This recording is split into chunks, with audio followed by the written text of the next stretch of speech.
이 시간 찬송가 434장 같이 하겠습니다. 찬송가 434장 나이 갈 길 다가도록 같이 찬양하시겠습니다. 434장입니다.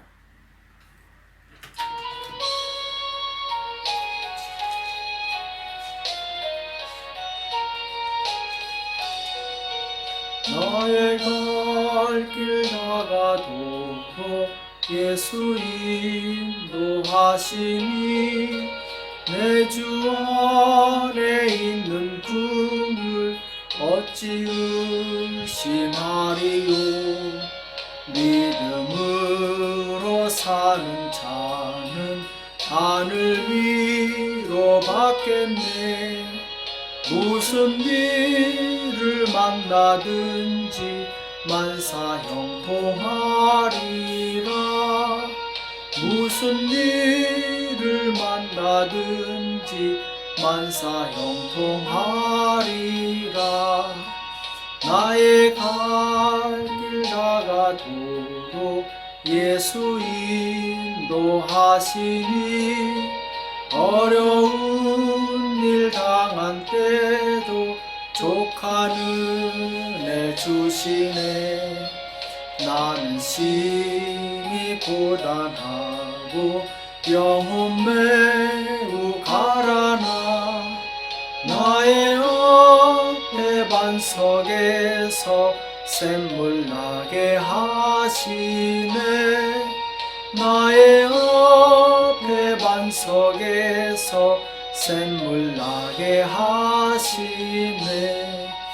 나의 갈 길 다가도록 예수 인도하시니 그의 사랑 어찌 큰지 말로 할 수 없도다.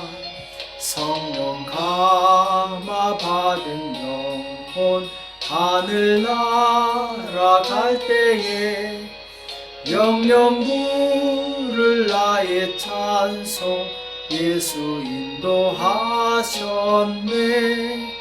영영 부를 나의 찬송 예수 인도하셨네. 아멘. 시간 다 같이 기도하시겠습니다. 살아계신 하나님 아버지, 고난주간 특별 새벽기도 둘째 날을 맞이할 수 있도록 은혜 주심을 감사합니다. 이 새벽에 우리에게 주시는 말씀을 듣고 기도할 때 하나님 우리에게 회개 영임하게 도와 주시옵시고 우리 안에 잃어버렸던 모든 믿음이 회복된 시간 될 수 있도록 주님 인도하시고 역사하여 주시옵소서. 하나님의 말씀은 우리 길의 빛이라고 말씀하셨사온데 하나님 주의 말씀으로 우리의 앞길을 환히 밝혀주시옵시고 우리가 마땅히 갈 바를 알 수 있도록 인도하여 주시옵소서. 이 새벽에 우리에게 주시는 말씀을 듣기 원합니다. 우리에게 말씀하여 주시옵시고 깨닫는 은혜가 있도록 축복하여 주시옵소서. 감사하며 예수님의 이름으로 간절히 기도합나이다. 아멘. 우리 마가복음 12장 41절에서 44절 말씀 보겠습니다. 하나님의 말씀 마가복음 12장 41절에서 44절까지 말씀입니다.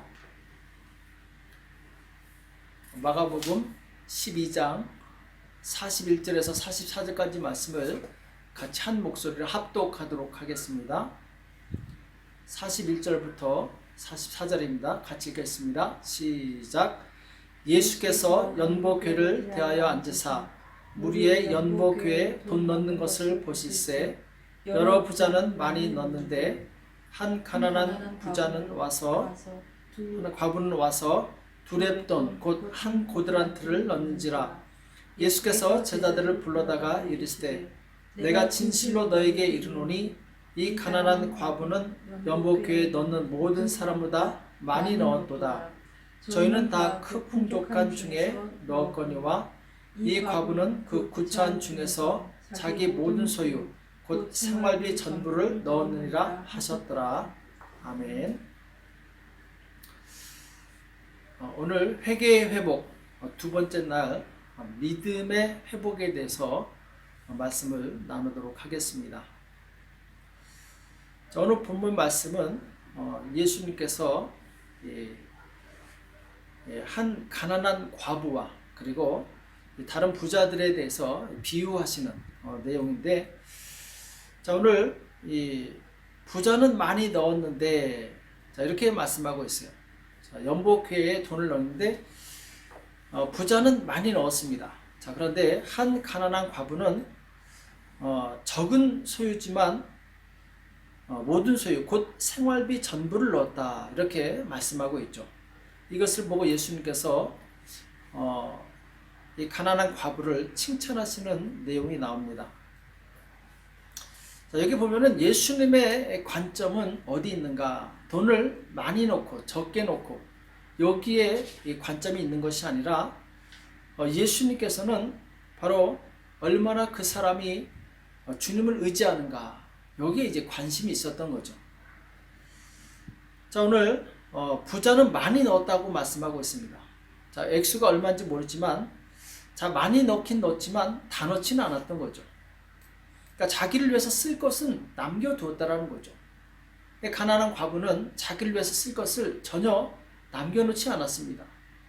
자, 그렇다면은 이 부자가 더 주님을 의지하겠습니까? 아니면 이 가난한 과부가 주님을 더 의지하겠습니까? 당연히 이 가난한 과부가 주님을 더 의지하겠죠. 왜냐하면 더 이상 자기에게는 남아있는 것이 없기 때문에 전적으로 100% 주님을 의지할 수밖에 없는 거죠. 그러나 부자는 그나마 남아있는 그것을 의지하게 됩니다. 하나님께서 우리에게 요구하시는 믿음의 수준은 바로 100% 하나님을 의지하는 거예요. 몇 프로만 의지한다, 이것을 원하시는 것이 아니라 하나님께서는 우리에게 전적으로 100% 하나님을 의지하기를 원하시는 것입니다. 오늘 마가복음 12장 28절, 29절, 30절에 보면은 한 서기관이 예수님께 와서 모든 계명 중에 첫째가 무엇입니까? 라고 물어보는 내용이 나옵니다. 이때 예수님께서 내 마음을 다하고 목숨을 다하고 뜻을 다하고 힘을 다하여 주 너의 하나님을 사랑하라, 이렇게 말씀하시죠. 이게 보면은 마음을 다하고 뜻을 목숨을 다하고 뜻을 다하고 힘을 다하여, 여기 보면은 다하고 다하고 다하고 다하여. 자, 이 말이 무슨 말입니까? 그러니까 주님을 위해서 내 것을 남겨두지 않는다라는 거죠. 전적으로 주님께 다 드린다라는 것이죠. 나를 위해서 쓸 것을 남기지 않았을 때 우리는 전적으로 하나님을 의지하게 됩니다. 우리가 교회 나와서 예수님을 의지한다는 것이 무슨 말입니까? 이제 내가 그나마 의지했던 모든 것을 내려놓고 전적으로 하나님만 의지하는 것을 의미합니다. 그래서 이 믿음이라는 것은 굉장한 도전이요, 그리고 굉장한 결단이 필요한 겁니다. 왜냐하면 내 것을, 내가 쓸 것을 그 여지를 남겨놓지 않기 때문에. 자, 예를 들어서 욥을 보면은, 자, 욥은 이 동방 최고의 부자였죠. 엄청난 이 부를 가지고 있던 사람인데, 자, 사단이 와서 그의 모든 재산을 칩니다. 그리고 그 자녀들까지 다 치고 나중에는 이제 욥의 건강까지 치게 되죠. 욥은 아무것도 남지 않았어요. 자, 그럼에도 불구하고 욥은 주신 이도 하나님이시오 가져가신 이도 하나님이시기 때문에 하나님의 이름이 찬송을 받으실지어다 하면서 그 입술로 원망하거나 범죄치 않게 되죠. 자, 이 말은 그동안 욥은 전적으로 하나님을 의지했다라는 것이죠. 사단은 그가 하나님께서 많은 물질의 복을 주셨기 때문에 하나님을 의지했다라고 얘기했지만 사실 잘못 알고 있었던 거죠. 욥은 전적으로 하나님을 의지했습니다. 자기 모든 소유가 없어졌다 할지라도 그의 마음은 변하지 않았던 것이죠. 마찬가지입니다. 우리 삶에 내가 의지했던 것들, 나를 만족하게 했던 그것이 없어진다 할지라도 내 믿음이 변함이 없는가? 하나님을 원망하지 않고 하나님을 전적으로 따르는가? 그 사람은 그동안 하나님만 의지한 것이죠.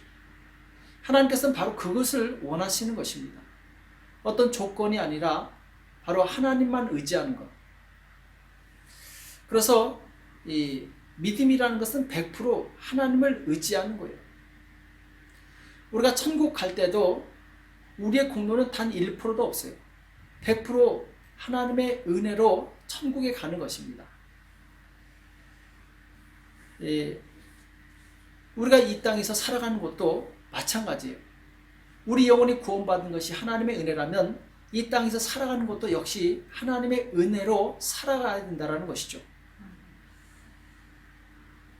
만약 나에게 조금이라도 공로가 있다면, 내가 의지하는 것이 있다면 이것은 참 믿음이 아니라고 볼 수 있는 거죠. 그래서 예수님을 믿는다는 것은 이제 내 모든 것을 내려놓고 내가 의지할 만한 작은 것도 다 내려놓고 전적으로 이 주님을 의지하는 것을 의미해요.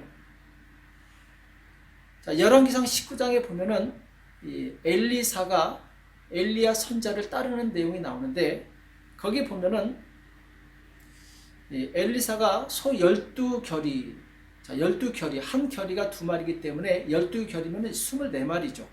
굉장히 많은 소가 있었고 자기 땅이 있었어요. 자, 그런데 엘리야를 보고 그를 따르기로 작정합니다. 따르기 위해서 그는 자기 모든 소유를 다 정리하는 내용이 나와요. 열왕기상 19장 21절에 보면은 소 한 결이를 취하여 잡고 소의 기구를 불살라 그 고기를 삶아 백성에게 주어 먹게 하고 일어나 가서 엘리야를 쫓으며 수종 들었더라. 자, 소의 기구를 불살랐다. 이 말은 다시는 자기는 이제 농사를 짓지 않겠다라는 거죠. 엘리야를 따라다니다가 피곤하다고 힘들다고 다시 돌아오지 않겠다라는 거죠. 뒤로 돌아올 여지를 완전히 막아버린 겁니다. 소를 삶아서 동네 사람들하고 다 나눠 먹고 이제 전적으로 엘리야를 따라가게 되죠. 오늘 엘리사의 태도는 무엇이냐? 그동안 내가 의지해서 살았던 것을 다 내려놓겠다라는 거죠. 이제는 전적으로 하나님께 내 삶을 의탁하는 삶을 살겠다라는 거죠. 자, 그가 하나님을 따르기 전까지는 자기가 주도해서 살았어요. 자기가 농사 짓고 자기가 벌어서 그리고 자기가 가족을 부양했죠.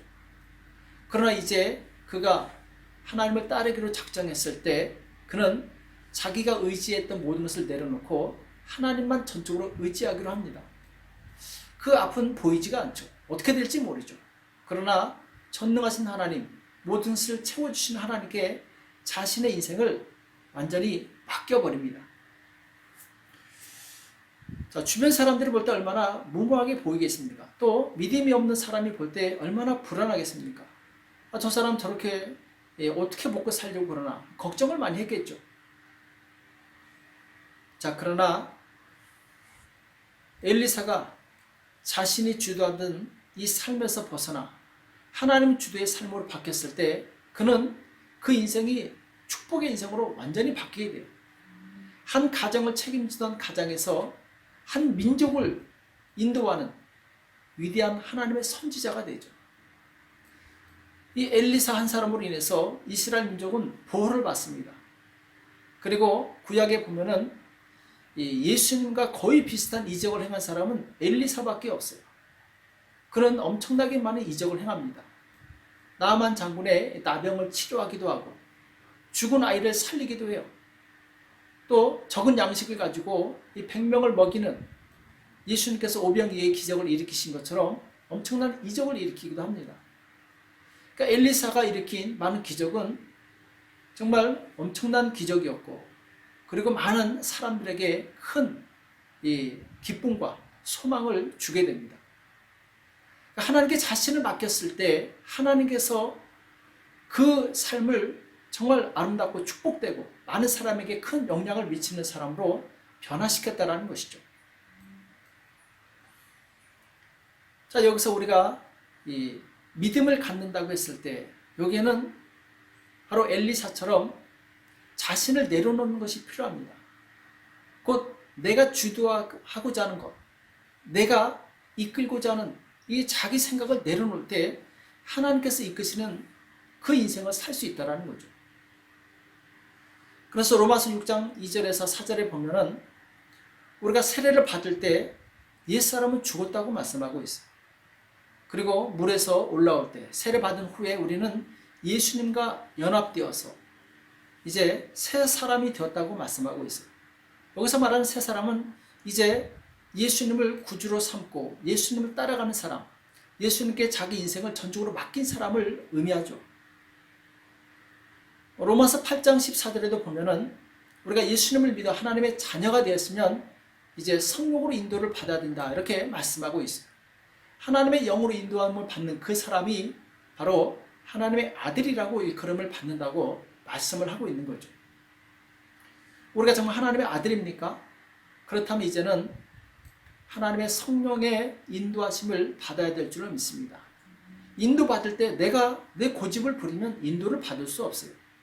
내 고집을 내려놓고 전적으로 나를 인도하시는 예수님께 내 삶을 의탁했을 때 바로 예수님께서 나를 이끄시게 되죠.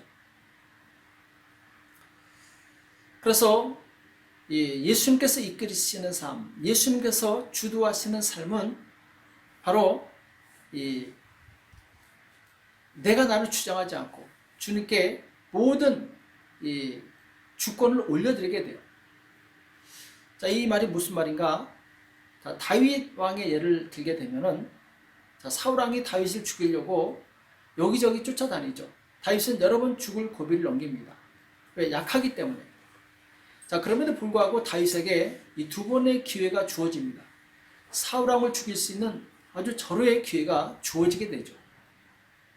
자, 그런데 이때 다윗은 이 사울 왕을 능히 죽일 수 있었지만 죽이지 않습니다.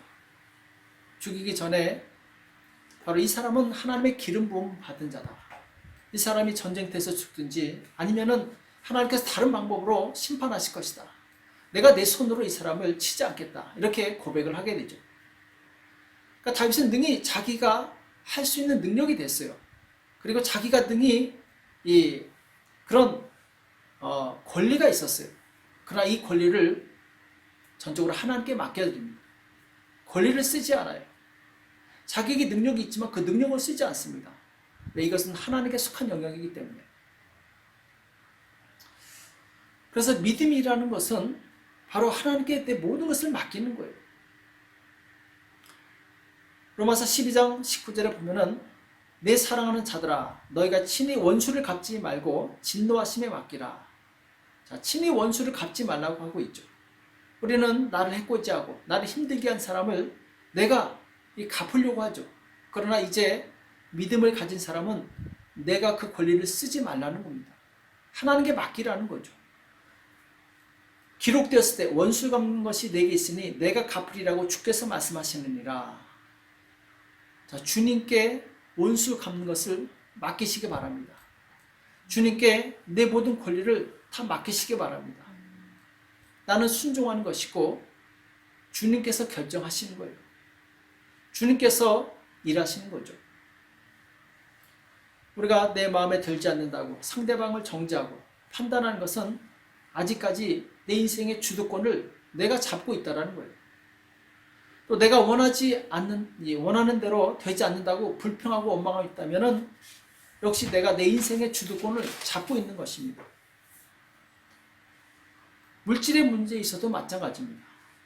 내가 물질이 아깝다고 여전히 그 물질을 잡고 있고 마땅히 드려야 될 것을 드리지 않을 때 역시 내 인생의 주도권을 내가 잡고 있는 거예요. 나는 그 물질을 의지하고 있는 거죠. 하나님을 의지하는 것이 아니죠. 내가 내 인생의 주도권을 내려놓을 때까지 하나님께서는 아무 일도 하지 않으십니다. 만약 엘리사가 자기의 주도권을 가지고 엘리야를 따르지 않았다면 그냥 그는 평범한 농부로 살다가 이름 없이 죽었을 거예요. 그러나 자기 주도권을 내려놨을 때 그는 하나님의 손에 붙들려서 위대하게 쓰임받는 그런 사람이 될 수 있었죠. 우리가 우리의 주도권을 내려놓지 않을 때 우리는 우리 인생의 한계를 뛰어넘을 수가 없습니다. 그냥 그렇게 사는 거예요. 그러나 내 주도권을 내려놓고 하나님만을 전적으로 의지할 때 그때부터 우리는 하나님의 능력을 경험할 수 있습니다. 하나님이 일하시는 것을 경험할 수 있다는 거죠.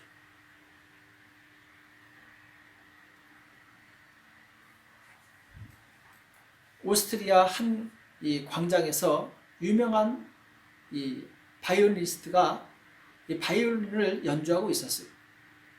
주변에 많은 사람들이 모여서 그 아름다운 이 바이올린 소리를 들으면서 정말 너무 잘 친다고 극찬하고 있었어요. 연주를 마쳤을 때 많은 사람들이 일어나서 박수치며 환호했습니다. 자, 그런데 갑자기 이 사람이 이 바이올린을 바닥에 내리쳐서 이 부서뜨리는 거예요. 사람들이 깜짝 놀랐죠. 아니, 왜 그 바이올린을 깨트리냐고. 근데 유명한 바이올리니스트가 이거는 20불밖에 안 되는 싸구려 바이올린입니다. 그러면서 자기가 정말 가지고 있던 수천 불짜리 바이올린을 꺼내서 연주하기 시작하는 거예요. 자, 그런데 이 수천 불짜리 바이올린을 킨다고 달라진 것이 있느냐? 사람들은 그렇게 큰 차이를 느끼지 못했어요. 자, 이것은 무엇을 의미합니까?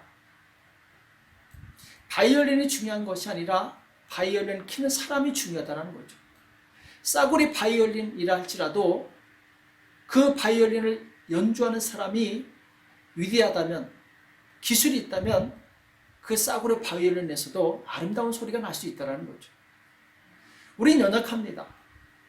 그러나 우리가 하나님의 능력의 손에 붙들림 받았을 때 그때부터 아름다운 소리를 낼 수 있다는 거죠. 이것이 바로 하나님 손에 들린 우리의 모습이죠. 내가 내 것을 주장하고 있을 때 우리는 여전히 그 한계를 벗어나지 못해요. 그러나 내가 비록 연약하고 약하고 정말 보잘것없지만 내가 하나님께 전적으로 나를 드렸을 때 하나님께서는 나를 쓰시는 위대한 그런 도구가 될 수 있다는 거죠. 오늘 주님께 모든 것을 드린 이 가난한 과부는 이제 하나님만을 전적으로 의지하겠죠. 뒤에 어떤 내용이 나오는지 모르지만 하나님께서 분명히 채워주셨을 것이라고 믿습니다. 또한 지금 2000년이 지난 오늘날까지 이 한 가난한 과부의 이 헌신이 수억 명의 사람들에게 큰 영향을 미쳤다는 거죠. 왜? 그가 전적으로 하나님을 의지했을 때 그는 정말 보잘것없는 한 가난한 과부였지만 많은 사람에게 큰 영향을 끼치는 위대한 하나님의 의의 도구가 되었다는 것이죠. 오늘 우리는 우리의 모든 것을 내려놓고 전적으로 하나님만 의지하시기 바랍니다. 그동안 내가 내 것을 조금 남겨놓고 내가 의지할 것을 조금 남겨놨다면 이것마저 다 주님 앞에 내려놓으시기 바랍니다. 그때부터 주님께서 일하시기 시작하는 거예요. 사람의 끝은 하나님의 시작입니다. 내가 내 것을 내려놨을 때 하나님께서 비로소 일하신다는 거죠. 소탐대실이라는 말이 있죠. 작은 것을 취하려다가 큰 것을 잃어버린다. 오늘 돈이 아까워서 온전히 드리지 못한 이 부자들은 그 작은 것 때문에 큰 것을 잃어버립니다. 하나님의 능력을 잃어버리게 돼요. 자기가 의지하는 그 작은 욕심 때문에 하나님의 무한하신 능력을 잃어버리게 된다는 것이죠. 오늘 이 새벽에 기도했을 때 우리 하나님을 믿으시기 바랍니다. 하나님께 전적으로 나를 맡기시기 바랍니다. 그리고 내가 그동안 의지했던 것이 무엇인가? 내가 물질을 의지했다면 하나님 용서해 주십시오. 내가 이제 물질을 의지하지 않고 하나님을 의지하겠습니다. 내가 그동안 사람을 의지했다면 하나님 용서해 주십시오. 내가 사람 의지했던 건 용서해 주시고 이제 하나님만 전적으로 의지할 수 있도록 도와달라고. 내가 환경이나 어떤 다른 것을 의지했다면 하나님 이 모든 것을 내려놓겠사오니 용서해 주시고 이제 하나님만 전적으로 의지하는 삶을 살 수 있도록 도와달라고 기도하시는 저와 여러분 되시길 예수님의 이름으로 축복합니다. 기도하겠습니다. 살아계신 하나님 아버지, 오늘 우리에게 말씀해 주심을 감사합니다. 주님, 우리는 그동안 주님을 믿는다고 하면서 여전히 내 것을 남겨놓고 내가 의지할 만한 다른 어떤 것을 남겨놨던 것을 용서하여 주시옵소서. 이제 가난한 과부처럼 전적으로 주님만 의지하기 원합니다. 전적으로 내 삶을 주님께 의탁하기 원합니다. 내 인생의 주도권을 완전히 주님께 올려드리기 원합니다. 주님, 나를 인도하여 주시옵소서. 나를 주관하여 주시옵시고 주장하여 주시옵시고 내 인생을 이끌어 주시옵소서. 이 새벽에 기도할 때 하나님, 우리의 모든 의지했던 모든 것을 끊어버리게 도와주시옵시고 오직 주님만 의지하는 복된 시간 될 수 있도록 도와주시옵소서. 감사하며 예수님의 이름으로 간절히 기도합나이다. 아멘. 이 시간 기도 제목을 놓고 같이 기도하실 때 먼저 오늘 말씀 기억하시면서 하나님, 내가 그동안 의지했던 것 성령으로 조명하여 주시고 내가 무엇을 의지했는지 깨닫게 도와주시옵시고 그 의지하는 것을 다 주님 앞에 회개하고 내려놓을 수 있도록 도와달라고 기도하시고, 또 우리 자녀들을 축복해 주시고 자녀들을 정말 세상에 물들지 아니하고 이 악한 세대 가운데 오직 전적으로 하나님만 의지하는 믿음의 자녀들로 키워달라고 그것을 위해서 기도하시고, 또 지금 이 코로나 바이러스로 인해서 많은 사람들이 고통을 당하고 있습니다. 하나님, 이 코로나 바이러스가 속히 종식되어서 다시 평안을 찾고 정상적인 삶으로 돌아갈 수 있도록 지도자와 백성들을 위해서 기도하시고, 또 경제가 회복될 것을 위해서 기도하시고, 또 4월 15일 날 총선이 있습니다. 이때 정말 대한민국에 합당한 지도자가 세워져서 하나님께서 정말 일하시는 그런 대한민국 될 수 있도록 도와달라고 이 시간 기도하시겠습니다. 잠깐 드려진 예물을 위해서 같이 기도하겠습니다. 하나님 감사합니다. 특별 새벽기도 두 번째 날 하나님 앞에 귀한 예물을 올린 손길들이 있습니다. 하나님 기억하여 주시옵시고 그들의 감사의 제목대로, 그들의 기도의 제목대로 응답하여 주시옵소서. 이 어려운 시기 하나님의 능력으로 극복할 수 있도록 도와주시옵시고, 하나님 결코 우리를 실망시키지 않는 믿음을 가지고 주님 끝까지 승리할 수 있도록 도와주시옵소서. 이 새벽에 기도의 영을 부어주실 것을 믿고 감사하며 예수님의 이름으로 간절히 기도합나이다. 아멘. 자, 오늘 주어진 기도 제목을 가지고 같이 합심해서 기도하겠습니다.